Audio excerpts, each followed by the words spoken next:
My father, he was 83 at this time, and any nurses around will know this. He took a ruptured aortic aneurysm. This is a killer.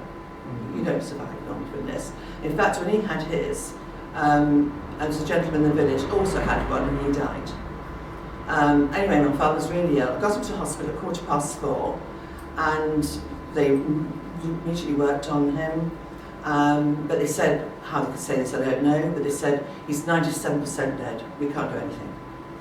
So, I don't know why I said this, but anyway, I started to cry. I said, I'd just lost my mum a few weeks previous, which I had.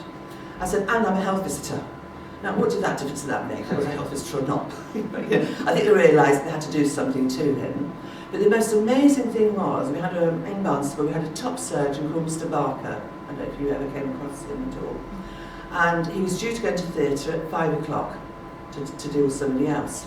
This was 4:15, and they said they knew I was very upset. They thought, right, we're going to do something with this guy, we'll see what we can do. They didn't hold any hope. And I could see them now, put all the equipment on top of him, and they ran down that corridor towards the theatre where Mr. Barker was waiting. So he forgot his other operation, but he worked on Dad. Well, they were there for hours and hours.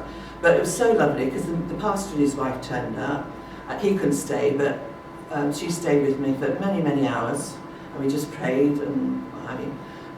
He survived the surgery. The aneurysm had blown to the size of a rugby football, and he had ruptured through his abdomen. So you can imagine, he got peritonitis and various things. So he was, not a well man at all. But the thing was, after he survived this, with a lot of prayer, absolutely, it was a miracle. That's what I wanted to bring forward, that God works still miracles now. We read about miracles in the Bible, but this is a total miracle. He said afterwards, when he came round, he'd been in a coma for about 3 days, that he said that he was filled with this terrific light, and he felt that he'd left his body. He was looking down on his body, and he said, goodness, James, he said, I've gone and died. He just felt he'd gone, that was it. But obviously God knew that I couldn't have coped with not having him, as well as my mother having just lost her. So he was brought back, and I'll say after just many days, and then he survived.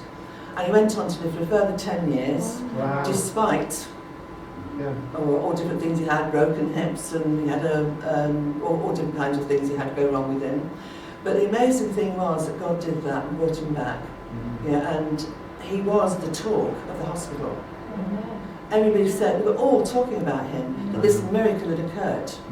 And it was a miracle, was the words that they used. So it actually filled that hospital with this amazing story that this man has survived against all odds.